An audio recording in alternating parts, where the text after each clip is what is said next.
안녕하세요. 스나이퍼 인사드립니다. 오늘 월요일인데 다들 어떻게 시간 잘 보내고 계신지 모르겠습니다. 미세먼지 다들 조심하시고요. 오늘의 방송 바로 시작하겠습니다. 자, 첫 번째 소식, 크립토 마켓, 코인 마켓 캡에서 발제를 했고요. 송보드 가격 현재 이제 하나로 175원을 갖고 있습니다. 상당히 많이 떨어졌죠.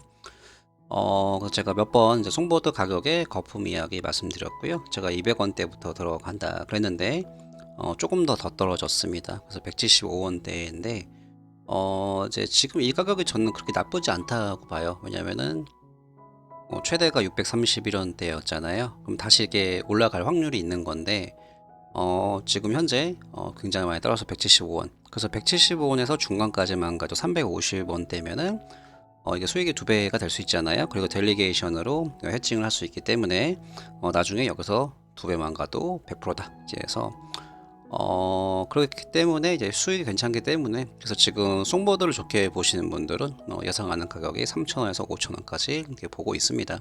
더 보는 분도 있는데 일단은 이게 나쁜 가격이 아닌 것 같아서 제가 이제 참고하라고 말씀드리고 싶습니다. 자, 이게 누구의 지갑일까요? 30일 동안에 계속 일정하게 약 올리고 있습니다. 보시죠? 바로 젠드의 타코 스탠드 지갑입니다. 이 사람이 조금 이제 트롤 짓을 하는 게 보면은 좀 XRP 홀더들을 좀 약 올린다? 이제 그런 재미도 있는 것 같아요. 그런 재미로 사는 게 있는 것 같은 게, 여기 보시면은 589 보이시죠? 589달러, 589, 589, 589. 이게 굉장히 의도적인 건데, 이게 뭐냐면은 그 이제 XRP 홀더분들이 이제 589달러 이제 얘기 많이 하잖아요. 그거 저는 약 올리는 것 같아요. 참, 좀 못났습니다. 그래서 그 이제 현재 분석이 왜 이렇게 지금 파냐 이렇게 말이 많이 한데, 이제 그 합리적으로 보면은 이제 그 세금 때문에 그 이제 보통 이제 암호화폐 회사들 1월달에 그 세금 메꾸려고 파는 경우가 많아요. 그래서 그런 이유로 팔지 않나, 이제 그런 것 중에 하나가 있어서 제가 이제 말씀을 드리고 싶습니다. 일단 그래서 많이 팔았는데 이제 7억 개에서 이제 계속 팔고 있으니까 일단은 최대한 빨리 팔고 다시는 이제 이런 거 안 봤으면 좋겠습니다. 참고라고 말씀드렸고요. 제가 이제 1월 중에 그 빠른 합의도 올 수 있지 않나, 이제 이렇게 타이틀 제 말씀을 드렸는데, 이게 2022년 스케줄인데, 이게 바로 SEC 2022년, 여기 보시면은 Security Regulation인데, 어제 보시면 캘리포니아에 있는 그 호텔에서 열립니다. 이게 뭐냐면은 1월 24일 월요일에 양쪽 그 리플사 쪽 사람들하고 그 다음에 SEC 돌문어 패거리라고 양쪽에서 멤버들이 만납니다. 그래서 이게 뭐냐면은 2022년 SEC 규제 회의예요. 이제 공식적으로 이제 만난다고 이제 말이 나왔습니다. 여기 보시면은 돌문어가 8시 15분부터 45분 동안에 징그럽게 30분 동안에 키스피커로 키노트로 말을 합니다. 그 다음에 여기 보시면은 로버트 잭슨도 있고요. 그다음에 메리지 화이트가 있는데, 이게 한 번은 이건 제 생각이에요. 뭐 다른 생각이 있을 수도 있습니다. 한번 생각해 보시면은 이게 뭐냐면은 결국 이제 2022년부터 이제 어떻게 하면은 이제 SEC를 더 잘 이끌 수 있나, 이제 이렇게 그런 만남의 일종인데, 상식적으로 봤을 때 보세요. 메리지 화이트 같은 경우 현재 어디 있는 분이죠? 바로 리플사 쪽에서 변호를 하고 계신 분이잖아요. 사이가 좋을 수는 없잖아요. 그리고 두 번째로 2013년부터 2017년까지 이었기 때문에 벌써 이제 텀이 꽤 있잖아요. 4년 전이잖아요. 그래서 상식적으로 말씀을 드리면은 원래는 바로 그 전에 의장이었던, 뭐 별로 꼴배긴 싫지만 2017년부터 2020년까지, 이때가 기억하시죠? 이때 빤스런 하면서 리플사 소송을 했잖아요. 근데 요때 이 사람이 더 그래도 더 잘 알기 때문에 상식선으로는 이 사람이랑 만나는 게 맞는데, 여기서 보시면은 메리조 화이트가 오십니다. 그쵸? 여기 보시죠? 메리조 화이트. 그래서 여기에서 저는 합의 얘기가 분명히 나올 것 같아요. 언제? 2022년 1월 24일. 그 와중에 지금 뭐 제이 클레이튼 나오지도 않고, 여기 보시면은 여기 보이시죠? 윌리엄 힌맨. 이 사람은 왜 여기 꼽사리 껴서 나오는지 저도 모르겠습니다. 일단은 나오는데 양쪽에서 많이 나오잖아요. 그래서 저는 이때 분명히 합의 얘기가 나오지 않나 이렇게 생각을 합니다. 그리고 이제는 많이 아시겠지만 이번 소송에 있어서 그 엑스퍼트 디스커버리, 그 전문가 게시 증거가 1월 19일에 끝나잖아요. 그러면은 그 뒤에 어차피 법원에서 이건 명령이에요. 1시간, 시간까지 정해져 있잖아요. 1시간 동안에 합의 관련해서 얘기를 해라. 그리고 보통 일반적으로 일반 증거 개시 끝나고 2주 정도 할 얘기가 있고, 그게 아니면은 전문가 개시 증거가 끝나고 2주 안에 합의 내용 나올 수가 있습니다. 일반적인 건데 1월 19일이잖아요. 근데 5일 뒤에 이게 열리고 여기서 메리조 화이트가 갑니다. 파이널 보스의 등장. 그래서 뭔가 여기서 이제 이야기가 나올 수 있고 합의 내용이 나올 수 있지 않나. 그래서 요 1월 19일부터 이제 1월 말까지는요, 좀 집중해서 한번 좀 신경을 곤두 세우고 이제 봐도 좋을 것 같습니다. 그래서 관련 정보 나오면요, 제가 최대한 빠르게 공유해 드리려고 합니다. 제가 뭐 하나 말씀드리고 싶은 게, 현재 가격이 별로 좋지는 않지만 뭐 918원 계속 지금 떨어지고 있는데, 이때 기억하시는 분들 분명히 있을 거예요. 여기 보시면은 계속 1월 달에 여기 2017년도 가격이 이제 빌빌대다가 이거 뭐지? 떨어지겠지 그러다가 1월 달에 가격이 폭발해서 최대 4,380원, 김프까지 껴가지고 4,800원까지 갔습니다. 이때가 언제였죠? 바로 1월 달입니다. 1월 달입니다. 좀 너무 이제 희망회로 갔나요? 야, 네가 1월 달에 간다면서 뭐 이러면 하지 마세요. 제가 드리고 싶은 말이, 그 XRP 가격을 보시면 아시겠지만 계속 비빌대다가 한번 폭발, 계속 비빌대다가 한번 폭발, 이제 그런 패턴이 굉장히 정형화됐어요. 그래서 XRP 가격이 떨어지더라도 저는 크게 걱정을 하지 않습니다. 그래서 가격이 막 2,000원, 막 1,500원만 가더라도 이때부터는 막 이제 선동충들이 등판합니다. 뭐 이제 막 각종 커뮤니티 이제 시작입니다. 뭐 $100 출발합니다 등등. 지금부터 투자는 뭐 지능순, XRP 투자는 지능순 막 이렇게 나올 것 같은데, 왜? 제가 다 알아요. 투자자들 심리가 원래 그렇습니다. 제가 오늘은 조금 가볍게 가는 게 있는 게, 이제 이럴 때 되게 많이 힘들어 하시더라고요. 가격이 많이 떨어졌을 때. 그래서 일일이 다 제가 뭐 말씀드릴 수도 없고, 그래서 좀 편하게, 살짝 편하게 하는 게 있으니까 이런 부분 좀 참고하시기 바랍니다. 잠시만요. 자, 스테픈 후보님께서 공유해 주셨는데요. 여기 보시면은 Let's ponder this fact for a moment. 펀더 하나를 한번 심사숙고를 해보자, 이렇게 해서 여기 내용을 말씀을 해주시는데, XRP 같은 경우에는 여기 보시면은 US 트레저리랑 핀센이 있습니다. 그래서 미국 재무부 그리고 핀선에서 처음으로 인정한 암호화폐이다. 비트코인도 아니었고 이더리움도 아니었다. 그래서 여기 보시면 이게 키워드인데요, 어디트.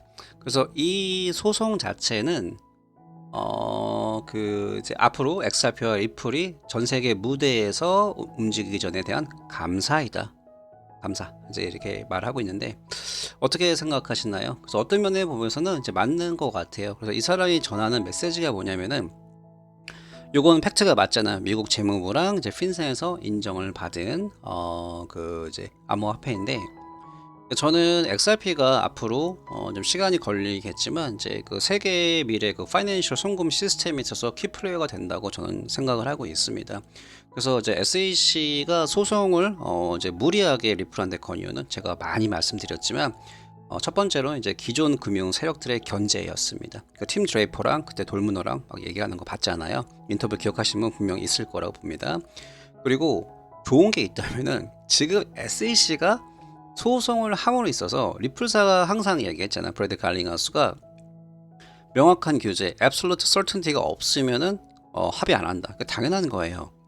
그런데 SEC가 합의를 함에 있어서 자연스럽게 리플에 대한 감사, 리플사 이건 할 수 있습니다, 이건 할 수 없습니다, 이게 자연적으로 이제 정리가 되는 겁니다. 그러면은 오히려 리플사한테 굉장히 좋은 거고, 가격적인 그 어프리시에이션이 있을 수밖에 없다고 좀 보고 있거든요. 지금 보시면 이제 미국 재무부랑 이제 핀센이 인정을 했잖아요.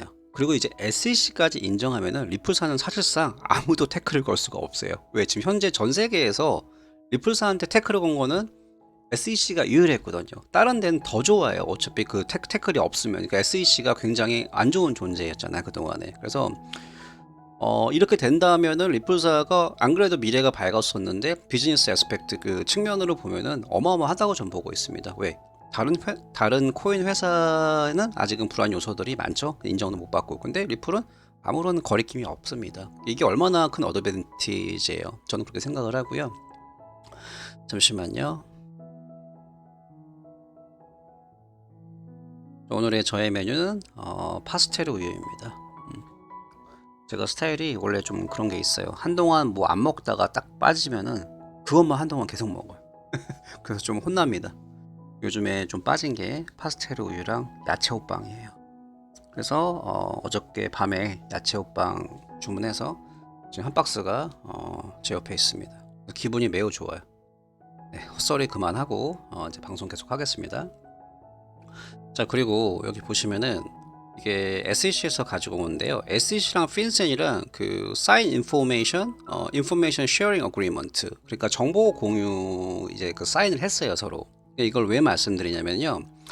SEC는 분명히 다시 여기 와가지고 핀센이랑 그때 벌금 내고 리플사 끝났을 때, 그다음 US 트레저리가 재무부가 인정을 했을 때 리플사를 이때 분명히 알고 있었어요. 모를 수가 없죠. 왜? 정보 공유 다 하고 SEC의 가장 지상 최대 목표가 뭐죠? 사람들 벌금 먹이는 건데 모를 수가 없죠. 근데 이때도 SEC가 가만히 있었어요. 다 알고 있다가 갑자기 작년 크리스마스 때 리플 소송, 이게 말이 된다고 보시나요? 이런 사실들이 굉장히 많아요. 제가 일일이 다 말씀 못 드리지만 판사님도 너무 잘 알고 있잖아요. 그리고 이더리움 비트코인 내부 문서 등등 관련해서, 그 다음에 hitman 스피치 등등 말이 안 되는 게 너무 많고 SEC가 정말 못났습니다. 그래서 이때도 제가 말씀 한번 들었었는데, 사실은 이때 그 핀센이 그 이제 벌금 문제가 불거졌을 때 SEC가 그때 들어갔어야 돼요. 그래가지고 그때 이제 소송하거나 했어야 되는데 지금 와서 하는 건 말이 안 되고, 제 생각은 그래요. 지금 이제 계속 이 사건을 보다 보니까 SEC가 원래 벌금으로 해가지고 이제 벌금 잔치하는 그 돈으로 이제 직원들 월급 주잖아요. 그래서 이제 리플사 이거 좀 돈 좀 되겠다 그러다가 계속 이제 다른 회사 경쟁시키다가 이제 그 이더리움 재단이랑 뜻이 맞았다고 되냐? 이제 그러면서 이제 이렇게 흘러간 것 같다는 생각이 들어요. 이렇기 때문에 리플사는 SEC가 공정한 고지가 없었다. 예, 이렇게 주장하고 그게 전 타당하다고 봅니다. 저 같은 경우는 왜 SEC가 결국은 리플사하고 합의로 갈 수밖에 없다 이렇게 생각하는 게, 일단은 제가 여러 번 말씀드렸잖아요. 이제 굉장히 많은 미국 민사에서 합의로 갑니다. 그리고 일단은 SEC가 돈이 많죠. 리플사도 만만치 않습니다. 돈이 상당히 많은 암호화폐 회사고요. 그리고 이제 SEC 같은 경우에는 소송 벌금 잔치로 수익을 얻고 심지어는 그 돈으로 이제 보너스까지 주는 집단입니다. 그리고 반면에 리플사는 빨리 끝내고 싶죠. 어떻게든지 간에. 그래서 지금 하나 핵심 포인트가 객관적으로 볼 때, 그러니까 제가 리플 홀더라서 그런 게 아니라 어떤 회사가, 아니 리플이랑 SEC랑 봤을 때 누가 더 유리한 것 같으세요? 저는 리플사가 더 유리하다고 보거든요. 객관적으로 봤을 때. 근데 중요한 게 뭐냐면은 SEC는 제가 보여드렸잖아요. 결국은 벌금으로 해가지고 그 돈으로 유지가 되는 하나의 그 정보 기관이에요. 근데 만약에라도 리플사한테 지잖아요. 지면은 앞으로 다른 암호화폐 공격하기가 굉장히 힘들어져요. 왜냐면 소위 말하는 그 선례라는 게 있잖아요. 그 SEC가 다른 회사 공격하면은 너희들 리플사한테 이렇게 졌는데 우리한테는 왜 그러냐? 우리도 리플 그걸 플레이북이나 그 가이드북 만들어가지고 대항하면은 SEC가 힘쓰기가 굉장히 힘들어져요. 그 앞으로 먹거리가 이렇게 풍부한데 이 시장을 놓실까요? 자존심 때문에? 저는 그렇지 않다고 보거든요. 그래서 앞으로는 이제 그 심지어는 요즘에 그런 말까지 나왔잖아요. 이제 그 SEC가 공격을 워낙 많이 받으니까 얘네들한테 그 암호화폐 권한 뺏어야겠다. 이제 그런 소리가 나오고 있잖아요. 그 제가 말씀드렸잖아요. 절대로 속 안 편할 거라고요. 그래서 제가 이제 말씀드리고 싶은 거는, 이제 현재 가격이 좀 힘드신 분도 있을 것 같아요. 뭐 저도 기분 좋지 않습니다. 뭐 가격이 떨어져서 좋다? 그거는 뭐 거짓말이죠. 그래서 항상 이제 유지가 되고 그게 심리적으로 더 좋긴 한데, 소송이 마무리가 되면은 이제 충분히 더 올라갈 수 있다고 좀 봐요. 그래서 이제 현재 그 이제 1월 달에 조금 어떻게 보면 이게 가능성이 있나 하고 싶지만, 일단은 1월 달에는 합리적으로 봤을 때 한번 이제 합의 얘기가 나오는 게 맞습니다. 그래서 한번 기다려 보시는 것도 괜찮고요. 그 여러 사람들이 지금 합리적으로 봤을 때 3월에서 5월 사이는 이제 합의가 될 수 있다, 이제 이런 얘기를 하고 있습니다. 그래서 현재 조금 상황이 힘들다고 생각하시는 분들 조금 마음 편하게 하시고 이제 한번 기다려 보시는 게 어떨까 해서 의견 드리고 있습니다. 자, 오늘의 방송은 여기서 마무리하겠습니다. 다들 맛있는 저녁 식사 하셨으면 합니다. 감사합니다.